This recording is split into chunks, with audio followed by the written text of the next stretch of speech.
안녕하세요. 8월 27일 목요일 매일 말씀으로를 시작하겠습니다. 오늘 말씀은 이사야 36장 1절부터 22절까지의 말씀입니다. 제가 쉬운 성경으로 읽어드리도록 하겠습니다. 히스기야가 왕으로 있은 지 14년이 되는 해에 아시리아의 사네립 왕이 유다를 공격했습니다. 사네립은 유다의 모든 요새들을 공격하여 점령했습니다. 아시리아 왕은 자기의 야전 사령관 랍사게를 큰 군대와 함께 라기스에서 예루살렘에 있는 히스기야 왕에게 보냈습니다. 그들은 윗못에서 흘러나오는 물길 곁에 이르러 멈춰 섰습니다. 윗못은 빨래하는 자의 들판으로 가는 길가에 있습니다. 엘리야김과 셈나와 요아가 그들을 맞으러 나갔습니다. hil기야의 아들 엘리야김은 왕궁 관리인이었고 셈나는 서기관이었고 아삽의 아들 요한은 기록관이었습니다. 랍사게가 그들에게 말했습니다. 히스기야에게 전하여라. 위대하신 왕이신 아시리아의 왕이 이렇게 말씀하셨다. 너는 누가 너를 도와줄 것이라고 믿느냐? 군사 전략을 짜고 전쟁할 힘을 갖는 것이 입만 가지고 되느냐? 너는 누구를 믿고 내게 반역하느냐? 보아라. 내가 이집트를 믿고 의지하나 이집트는 부러진 갈대 지팡이에 지나지 않는다. 그것에 의지했다가는 찔려서 다칠 뿐이다. 이집트의 왕 파라오를 의지하는 사람은 누구나 다 그렇게 될 것이다. 혹시나 너희가 여호와 너희 하나님을 의지한다고 내게 말할지도 모른다. 하지만 히스기야가 여호와의 산당들과 제단들을 없애버리면서 유다와 예루살렘에 사는 백성에게 예루살렘의 제단에서만 예배드려야 한다고 말하지 않았느냐. 그러니 내 주인이신 아시리아의 왕과 내기를 해보아라. 내가 너에게만 말 2,000마리를 준다 하더라도 그 말을 탈 사람을 내가 구할 수 있느냐. 너는 내 주 왕의 가장 약한 신하라도 물리칠 수 없다. 그런데도 전차와 기마병의 도움을 받으려고 이집트에 의지하느냐. 내가 이 땅으로 올라와서 이곳을 멸망시키는 일도 다 여호와의 허락을 받고 하는 것이다. 여호와께서 내게 가서 이 땅을 멸망시키라고 말씀하셨다. 엘리야김과 셈나와 요아가 랍사게에게 말했습니다. 우리에게 아람말로 말씀해 주십시오. 우리가 아람말을 들을 줄 압니다. 성벽 위에 있는 백성이 듣고 있으니 히브리 말로 말씀하지 말아 주십시오. 그러자 랍사게가 말했습니다. 아니다. 내 주인이 나를 보내신 것은 이 말들을 너희의 왕과 너희에게만 전하라고 보내신 것이 아니다. 이 말들을 성벽 위에 앉아 있는 백성에게도 전하라고 보내신 것이다. 그들도 너희처럼 자기 똥을 먹고 자기 오줌을 마시게 될 것이다. 랍사게가 일어나서 히브리 말로 크게 외쳤습니다. 위대하신 아시리아 왕의 말씀을 들어라. 왕은 너희에게 히스기야에게 속지 마라. 히스기야는 너희를 내 손에서 구할 수 없다라고 말씀하셨습니다. 히스기야가 너희에게 여호와께서 틀림없이 우리를 구하실 것이다. 이 성은 아시리아의 왕에게 넘어가지 않을 것이다라고 말하면서 여호와를 의지하게 하여도 믿지 마라. 히스기야의 말을 듣자마자 아시리아의 왕이 이렇게 말씀하였다. 나와 화친하고 내게 나오너라. 그러면 누구나 자유롭게 자기의 포도나무와 무화과 나무의 열매를 먹을 수 있게 될 것이며 누구나 자유롭게 자기의 샘에서 물을 마실 수 있을 것이다. 내가 다시 와서 너희를 너희의 땅과 같은 곳으로 데려가겠다. 그 땅은 곡식과 포도주의 땅이며 빵과 포도나무가 가득한 땅이다. 너희는 히스기야의 말을 듣지 마라. 여호와께서 너희를 구하실 것이라는 히스기야의 말은 거짓말이다. 다른 어떤 나라도 신도 그 백성을 나 아시리아 왕의 손에서 구해내지 못하였다. 하맛과 아르밧의 신들은 어디에 있느냐? 스발와임의 신들은 어디에 있느냐? 그들이 사마리아를 내 손에서 구해냈느냐? 이 나라의 어떤 신도 그들의 백성을 내 손에서 구해내지 못하였다. 그러니 여호와도 예루살렘을 내 손에서 구해내지 못할 것이다. 백성은 잠잠했습니다. 그들은 랍사게의 말에 한마디도 대답하지 않았습니다. 히스기야 왕이 그들에게 대답하지 말라고 명령했기 때문입니다. 엘리야김과 셈나와 요한은 돌아와서 낙심이 되어 옷을 찢었습니다. hil기야의 아들 엘리야김은 왕궁 관리인이었고 셈나는 서기관이었고 아삽의 아들 요한은 기록관이었습니다. 세 사람은 히스기야 왕에게 가서 랍사게가 한 말을 전해 주었습니다. 아멘. 오늘 우리가 함께 묵상한 36장은 앞장과 분위기가 완전히 달라졌습니다. 앞장 34장은 하나님의 심판을 이야기했고, 또 35장은 광야에서 꽃이 피고 하나님의 백성이 기쁨으로 돌아오는 회복의 말씀을 전해 주었는데요.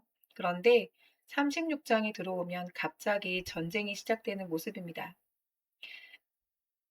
말씀을 읽으면서 조금 이상하게 느껴지지는 않으셨나요? 하나님께서 회복을 말씀하셨는데 현실은 전쟁입니다. 하나님께서 구원을 말씀하셨는데 눈앞에는 적군이 있습니다. 그런데 이러한 모습은 우리의 삶과 참 닮아 있습니다. 우리는 기도하면서도 어려운 일을 만납니다. 하나님을 믿는데도 문제가 생깁니다. 말씀을 붙들고 있는데도 갑자기 마음을 무너뜨리는 소식이 찾아옵니다. 믿음이 있다고 해서 성벽 앞에 적군이 오지 않는 것은 아닙니다. 오히려 중요한 것은 이것입니다. 적군이 찾아왔을 때 나는 누구를 바라보는가? 본문 1절을 다시 보겠습니다.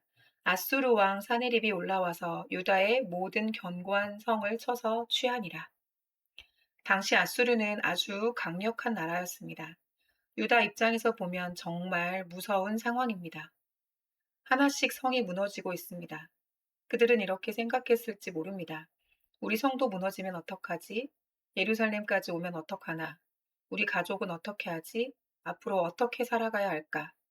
이런 두려움이 밀려왔을 것 같습니다. 우리에게도 이런 순간이 있습니다.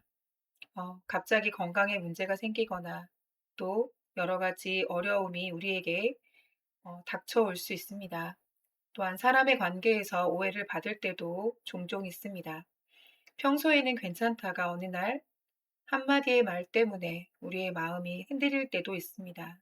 그런데 성도 여러분, 문제가 찾아왔다는 사실과 하나님이 떠나셨다는 사실은 전혀 다른 것입니다.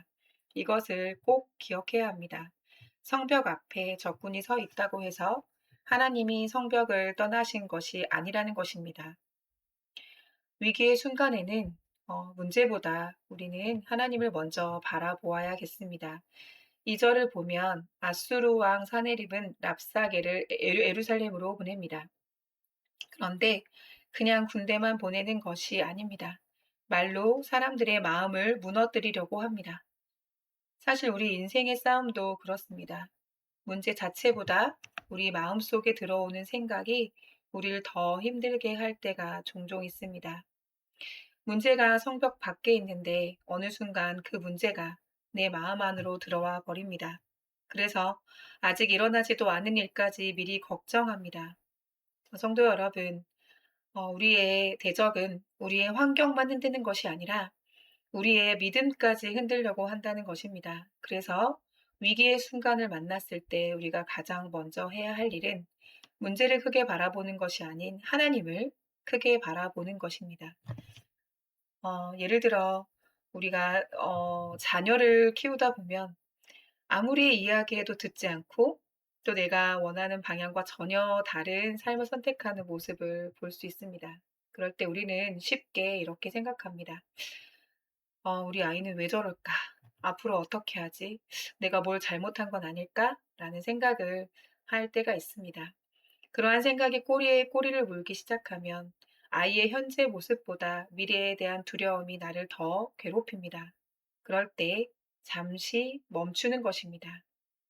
하나님, 지금 제가 보고 있는 것은 아이의 모습이지만 아이의 인생을 보고 계시는 분은 하나님이십니다. 라는 기도로 하나님께 맡겨드리는 것입니다. 또 한 가지는 사람과의 관계입니다. 누군가 나를 오해했을 때 정말 당장 설명하고 싶을 때가 많이 있습니다. 그게 아닙니다. 내가 왜 그렇게 했는지 들어주십시오. 내 입장도 생각해 주십시오. 라고 이야기하고 싶을 때가 많이 있습니다. 그런데 때때로 우리는 아무리 설명해도 상대방이 들을 준비가 되어 있지 않다는 것을 또 느낄 때가 있습니다. 그때 모든 것을 당장 해결하려고 하기보다 잠시 하나님 앞에 내려놓는 것입니다. 하나님, 제가 제 힘으로 제 억울함을 증명하지 않게 해주십시오. 하나님께서 아시는 것으로 충분함을 기억하게 해주십시오.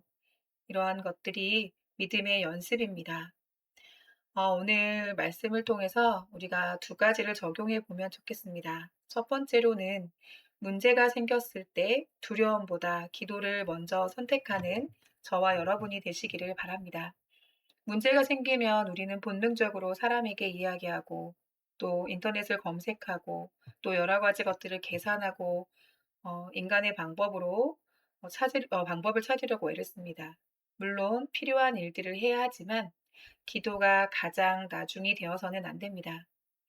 하나님께서는 이 상황을 아십니다. 제가 무엇을 해야 하는지 보여주십시오. 제가 두려움에 끌려가지 않게 도와주십시오.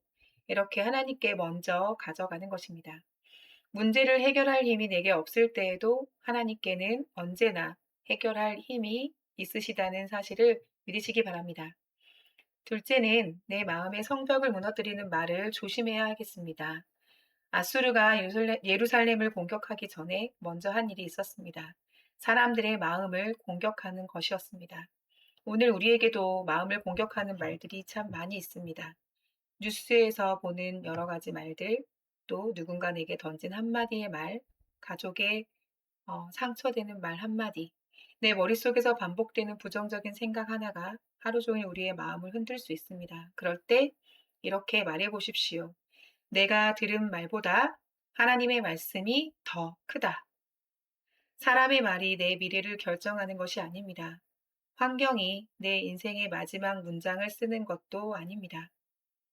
하나님께서 말씀하시고 하나님께서 이루어 가심을 믿으시기 바랍니다. 사랑하는 성도 여러분, 오늘 본문은 아직 이 전쟁의 결말을 보여주지 않습니다. 그저 아수르가 올라왔고 견고한 성들이 무너지고 예루살렘을 향해 랍사게가 오고 있다는 사실만 보여주고 있습니다. 그런데 우리는 성경 전체를 알고 있습니다. 하나님께서는 결국 자기 백성을 버리지 않으십니다. 그러므로 오늘 우리에게 필요한 것은 모든 문제가 당장 해결되었다는 확신이 아닌 아직 해결되지 않았을지라도 하나님을 신뢰하겠습니다. 라는 믿음입니다. 지금 저와 여러분 앞에도 성벽처럼 느껴지는 문제가 있을 것입니다. 그 문제를 오늘 하나님 앞에 내려놓으십시오. 그리고 이렇게 고백하십시오. 하나님, 제 눈앞의 성벽보다 하나님을 더 크게 보겠습니다. 오늘도 우리의 삶을 붙드시는 하나님을 신뢰하며 두려움보다 기도를 선택하고 사람의 말보다 하나님의 말씀을 붙들며 살아가는 복된 하루가 되시기를 축복합니다. 함께 기도하겠습니다. 사랑의 하나님 아버지, 오늘 이사야 말씀을 통해 믿음의 사람에게도 성벽 앞에 서는 순간이 찾아온다는 것을 배웠습니다. 우리의 삶에도 때로는 갑작스러운 문제와 걱정과 두려움이 찾아옵니다. 그럴 때 문제만 바라보며 낙심하지 않게 하여 주십시오. 문제보다 크신 하나님을 바라보게 해 주십시오. 우리의 마음을 흔드는 수많은 말들 앞에서 사람의 말에 또 우리의 마음을 빼앗기지 않도록 주님 도와주시고 하나님의 말씀이 가장 큰 기준이 되게 하여 주시기를 바랍니다. 해결되지 않은 문제가 있을 때에도 하나님은 일하고 계십니다. 라고 고백하는 믿음이 되게 하시고 길이 보이지 않아도 하나님이 길을 만드실 것입니다. 라고 믿는 우리의 신앙이 되게 하여 주시기를 간절히 원합니다. 우리의 왕이시며 우리의 피난처 되시는 예수 그리스도의 이름으로 기도드렸습니다. 아멘.